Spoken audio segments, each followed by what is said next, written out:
la siguiente práctica vamos a analizar el comportamiento de un depósito sometido a presión interior y en este caso va a ser un calderín de agua en el cual vamos a almacenar agua. Vamos a introducirle mediante una bomba hidráulica manual una determinada presión de agua y vamos a analizar las lecturas que nos da el manómetro con el estado tensional que hay en la superficie del calderín.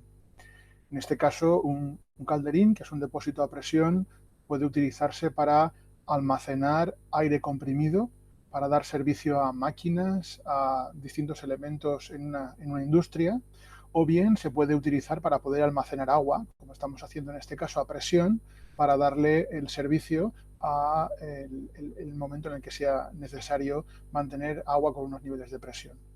Para ello vamos a disponer sobre la superficie de este calderín una roseta extensométrica que irá conectada a un equipo de extensometría y podremos ver con distintos niveles de presión interior de agua cómo se expanden las paredes, cómo se hinchan las paredes de este depósito, apareciendo tanto unas tensiones radiales como circunferenciales.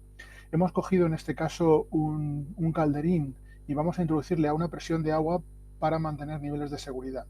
A pesar de que este calderín dispone de una válvula de tarado, lo que queremos es, en el caso de que fallara esa válvula de tarado y sobrepasáramos la presión máxima admisible por el calderín, que no se produzca una rotura explosiva, como podría ocurrir en el caso de que estuviéramos utilizando pues, un calderín con aire a presión en su interior. Bien, en este caso, el calderín le hemos situado sobre la superficie exterior una roseta extensométrica de una casa comercial conocida. Estas rosetas forman 45 grados, las galgas extensométricas que las componen entre ellas, y a partir de ahí vamos a poder leer las lecturas de deformación que aparecen sobre esa superficie. El objetivo de esta práctica es comparar las lecturas que nos aparecen en el manómetro con la tensión interior, la tensión que hay en la superficie de este calderín a través de las lecturas de las deformaciones. Para ello conocemos la geometría del calderín, que tiene 13 centímetros de radio y tiene 1,8 milímetros de espesor. Este calderín está construido de aluminio y por tanto tenía un módulo de elasticidad de 70 gigapascales y un coeficiente de Poisson de 0,33. Bien, para evaluar el comportamiento de este calderín hemos procedido a hacer ciclos de carga y descarga a distintos niveles de presión interior. Podemos leer en la fase 1 cómo hemos introducido una presión de 7,5 bares que leemos en el manómetro. Esta presión la hemos introducido con la bomba hidráulica hasta que hemos alcanzado esa presión. Le hemos introducido agua en el interior del calderín a esa presión y cada una de las galgas de esta roseta la hemos conectado a un equipo de extensometría a puerta de puente. Eso quiere decir que de las 4 resistencias eléctricas que aparecen en el puente de Winston, una de ellas va conectada al equipo, y es la galga, y las otras 3 las pone el propio equipo.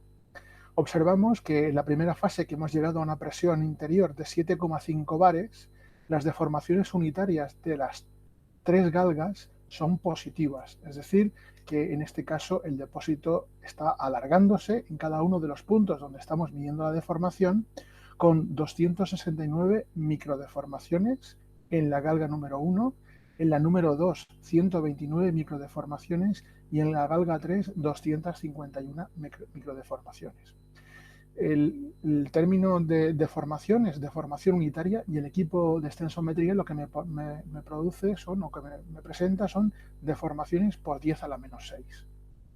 A continuación hemos reducido la presión sobre este equipo de bomba, sobre este calderín, y simplemente hemos abierto una de las válvulas, hemos dejado que salga agua, hemos reducido la presión y ahí le hemos llevado a una presión de 5 bares. Al reducir la presión, vemos que las lecturas de todas las galgas también se han reducido, las vemos en el equipo de extensometría, y hemos reducido la galga número 1 a 195 microdeformaciones, la galga número 2 91 y la galga número 3 182 microdeformaciones. A continuación vamos a volver a descargar, abrimos la válvula de salida de agua, reducimos un poco la cantidad de agua y en este caso la presión de agua, y en este caso la reducimos a 2,5 bares. Al alcanzar esa presión de 2,5 bares que estamos leyendo sobre el manómetro, el equipo de extensometría nos arroja unas lecturas algo inferiores a las que teníamos anteriormente, puesto que la presión es inferior, por tanto la deformación del cilindro que conforma el calderín también va a ser inferior. Pasamos en la galga número 1 a 116 microdeformaciones, en la galga número 2 a 53 microdeformaciones y en la galga número 3 a 108 microdeformaciones. Ahora lo que vamos es a incrementar la carga. Vamos a introducir más agua en el interior de este calderín y subimos la presión a 10 bares. En este caso alcanzamos las lecturas de las deformaciones mayores que hemos observado en todo el ciclo, y en este caso observamos 372 microdeformaciones en la galga número 2, 165 microdeformaciones en la galga número 2, y 349 en la galga número 3. Lo podemos leer claramente en el display del equipo de extensometría y comprobamos la presión manométrica a la que hemos sometido este calderín. Ahora vamos a reducir la presión de nuevo, la bajamos a 5 bares, leemos en el manómetro esos valores de 5 bares a los que hemos sometido el calderín, y leemos unas lecturas en la galga número 1, 202 microdeformaciones, 96 en la número 2 y 186 en la número 3. Podemos comprobar que todas las lecturas están siendo positivas, es decir, que estamos generando una deformación, un alargamiento en todas las galgas. Y en la fase número 6 lo que hacemos es que vamos a proceder a reducir la presión a 2,5 bares, lo leemos en el manómetro, y las lecturas de las galgas, pues en este caso también se reducen a 129 microdeformaciones en la número 1, 62 microdeformaciones en la número 2 y 118 en la número 3. En la parte de la derecha de la diapositiva lo que comparamos es en todo ese ciclo de carga, descarga, carga, descarga, las lecturas que se están produciendo en cada una de las galgas, y vemos claramente que las lecturas son similares cuando hemos introducido una presión de 5 bares en la fase 2 o cuando en la fase 5 hemos introducido una presión idéntica. Las lecturas son muy similares, asumiendo esa pequeña diferencia de las lecturas en, primero, hacemos una lectura visual en el propio manómetro, y por otro lado el equipo de extensometría tiene su propio error, pueden ser más o menos 2 microdeformaciones. Por tanto, el orden de magnitud que estamos leyendo en los ciclos de carga y descarga son similares en cada una de las fases, como vemos en esta diapositiva que tenemos en la parte de la derecha de la diapositiva, en esta columna. Pero bueno, para ver claramente que existe una proporcionalidad, que existe una linealidad, lo que vamos a proceder es a representarlos en una hoja Excel. Representamos en una hoja Excel la presión que estamos introduciendo en bares en cada una de las fases, y en la parte de la izquierda el valor de la microdeformación que está apareciendo. Observamos claramente que las lecturas de cada una de las galgas entre ellas son absolutamente lineales, y en el proceso de carga y descarga se mantiene esa linealidad y se recupera completamente la deformación. Es decir, que todo este proceso de carga y descarga al sólido elástico, que es este calderín, le ha generado un comportamiento elástico. No se han generado deformaciones permanentes en el punto donde tenemos colocada la galga número 2, ni la galga número 3, ni la galga número 1. Podemos observar claramente este proceso y afirmamos que el comportamiento es elástico y lineal durante todo el proceso de carga y descarga. Una vez hemos observado esto en el calderín, lo que vamos es a tratar de, mediante el sensor, que es la roseta que hemos colocado en la superficie, tratar de evaluar la presión manométrica que existe en el calderín, aplicando el equilibrio de fuerzas y conociendo la presión y la relación que hay entre las tensiones en el propio calderín, tanto tensión circunferencial como radial. Para eso vamos a aplicar los círculos de Bohr. En primer lugar, nosotros tenemos una roseta que sus galgas forman 45 grados entre ellas. La galga número 2 está colocada en una directriz del cilindro que conforma el calderín. Y las otras dos galgas forman 45 grados entre ellas, porque el fabricante nos las ha vendido así.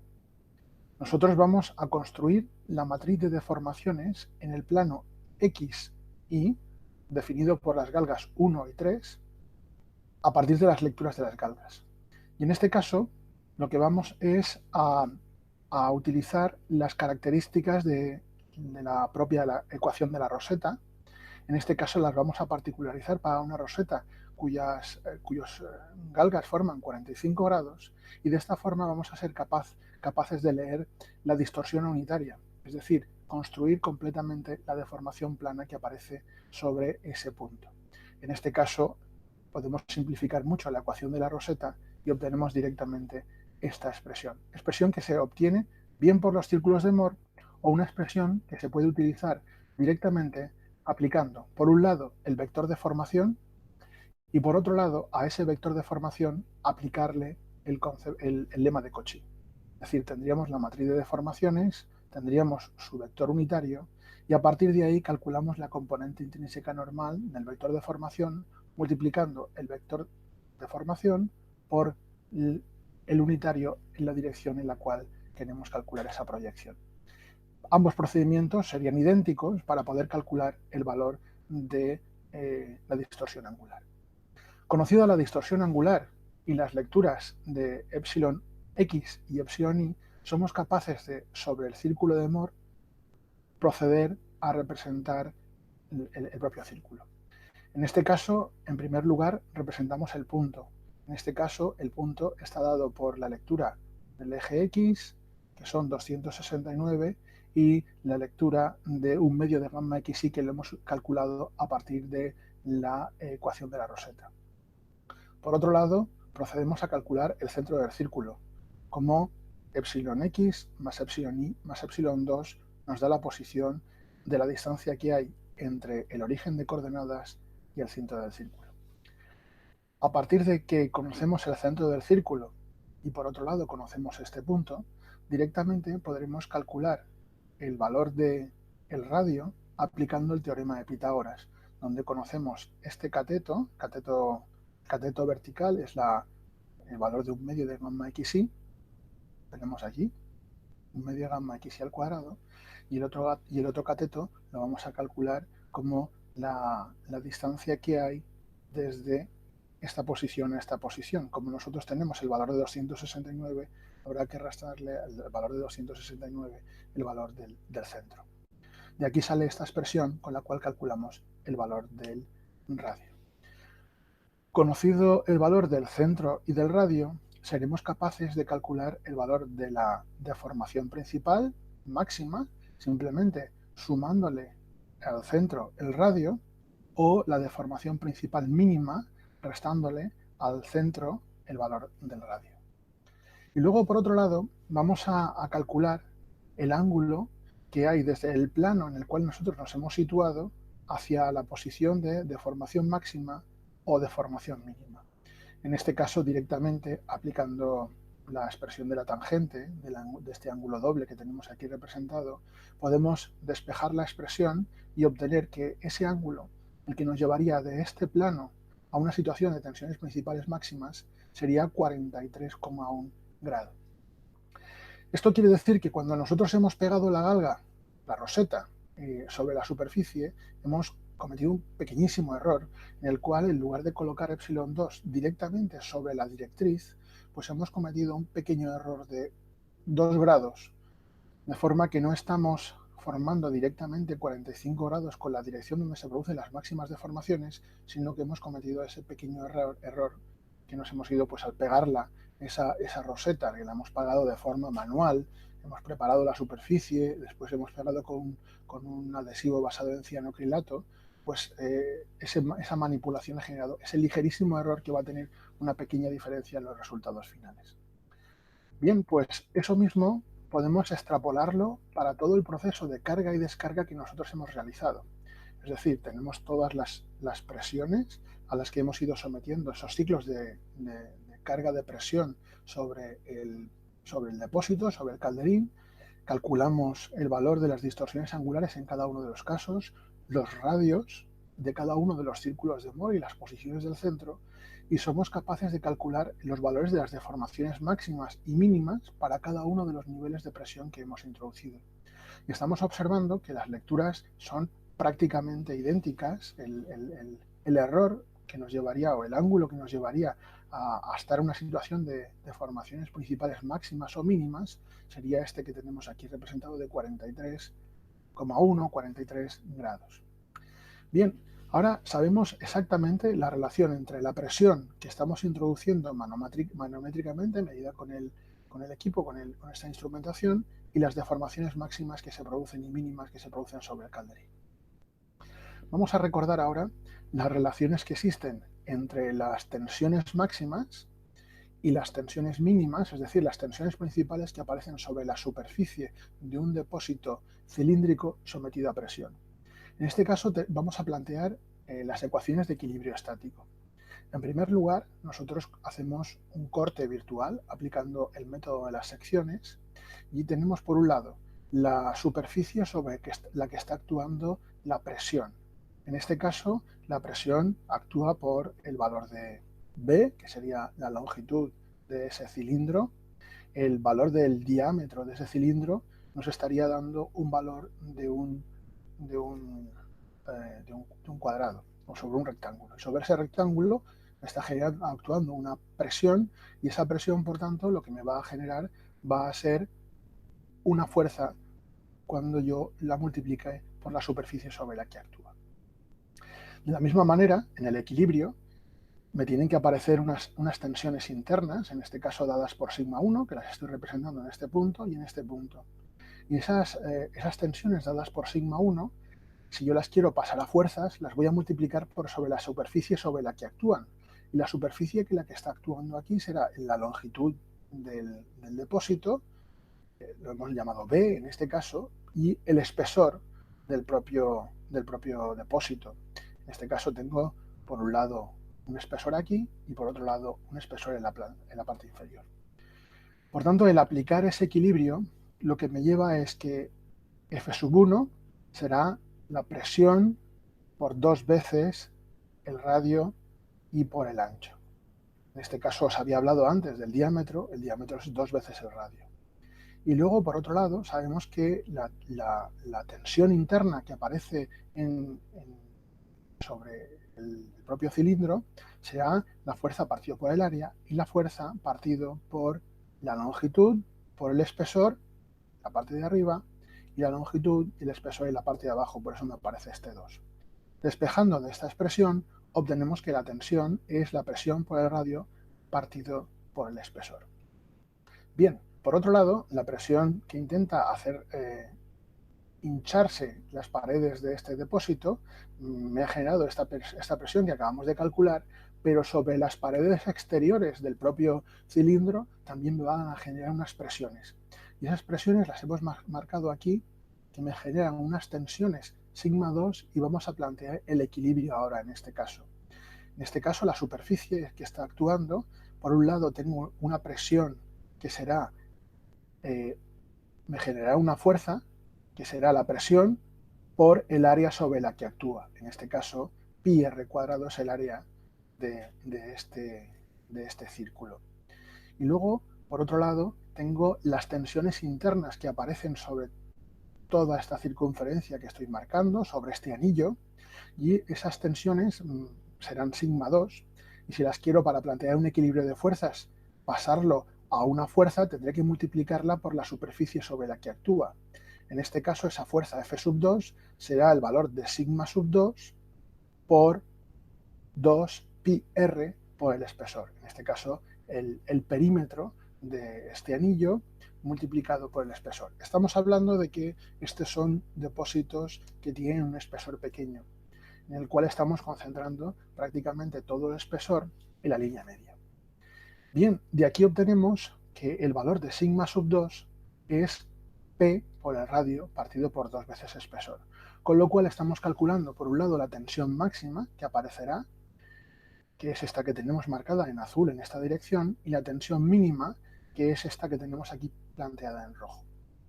Como nosotros lo que hemos medido han sido deformaciones unitarias, pues lo que vamos es a aplicar las leyes de Hooke generalizadas para poder transformar o relacionar nuestras tensiones que hemos calculado analíticamente con esas deformaciones que hemos sido capaces de medir. En este caso, la ley de Hooke generalizada me permitiría calcular que la deformación mínima que hemos medido será 1 partido por el módulo de elasticidad por la tensión mínima menos el coeficiente de Poisson por la tensión máxima. Y de igual forma, la deformación máxima que hemos medido será 1 partido por el módulo de elasticidad por la tensión máxima menos el coeficiente de Poisson por la tensión mínima. Bien, aquí ahora lo que nosotros conocemos, hemos calculado de estas ecuaciones analíticas, es la relación que hay entre la tensión y la presión que nosotros estamos introduciendo. Introduciendo esos valores en las leyes de Hooke generalizadas, obtenemos una relación directa entre la deformación que nosotros hemos calculado, mínima, y el valor de la presión, en función del radio del depósito, el módulo de elasticidad del material, su coeficiente de Poisson y el espesor, datos que todos tenemos para este depósito. Lo mismo para el caso de la deformación máxima. Despejando de esta expresión que tenemos aquí, ya que nosotros hemos calculado, hemos evaluado una roseta en esta dirección, tenemos una roseta en esta dirección, pues de esa roseta en esa dirección aproximadamente podemos despejar el valor de la presión y por tanto podremos comparar la presión que hemos medido en el manómetro con la presión que estamos midiendo como consecuencia de las tensiones que se producen en la superficie de este calderín, de este depósito. Esta es esta expresión, una expresión que directamente me va a permitir programármelo en una hoja Excel para calcular directamente la presión que hay en las paredes de este calderín. Bien, vamos a hacerlo, sustituimos esta ecuación y directamente tenemos el valor de la presión en cada una de las 6 fases que hemos generado. Hemos ido a 7,5 bares inicialmente, después hemos bajado a 5, hemos bajado a 2,5, hemos subido a 10 bares, hemos vuelto a bajar a 5 y hemos vuelto a bajar a 2,5. Bien, con estos cálculos lo que observamos es que la presión que nosotros somos capaces de calcular a partir de la deformación mínima que se produce en esa dirección habíamos leído 7,5 bares y observamos que nuestras lecturas nos dan 7,1 bares. Habíamos leído 5, llegamos a 5,1 bares. Habíamos leído 2,5 y calculamos 3. Habíamos leído 10, tenemos 9,4. Tenemos 5, 5,5 y 2,5, 3,5. Bueno, pues si vemos directamente nosotros habíamos hecho unas lecturas visuales sobre el manómetro. Por otro lado, nosotros entendemos el propio error que tiene el manómetro, el propio error que tiene la extensometría y además la hipótesis que hemos considerado que nosotros estamos midiendo sobre la superficie exterior del propio calderín con esta hipótesis de equilibrio que hemos hecho en la diapositiva anterior. Por tanto, vemos claramente que las presiones y las presiones que nosotros calculamos a partir de las bandas extensométricas son de un orden de magnitud muy, muy similar. Quizás esta es la que puede tener alguna diferencia mayor y quizás pues se deba a esa suma de pequeños errores que hemos ido cometiendo anteriormente. Pero claramente en este proceso experimental, utilizando pues una válvula hidráulica manual, de las que se suelen utilizar por un fontanero para probar la presión interior de unas cañerías, un equipo simple de extensometría, un calderín convencional, somos capaces de evaluar estos conceptos teóricos que hemos visto de presión en el interior de un depósito y tensiones sobre la superficie, deformaciones sobre la superficie, tensiones máximas y tensiones mínimas, con resultados, pues, como estamos viendo, muy coherentes y que validan, por supuesto, estos cálculos experimentales.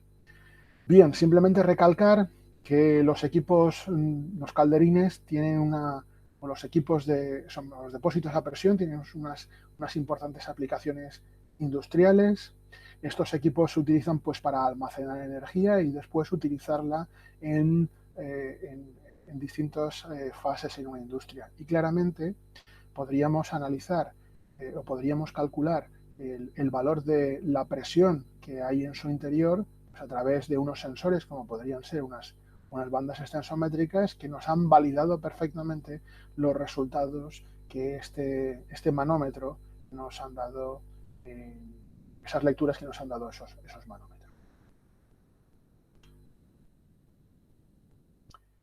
Bien, y con esto pues finalizaríamos esta práctica conceptual sobre aspectos de elasticidad y resistencia de materiales.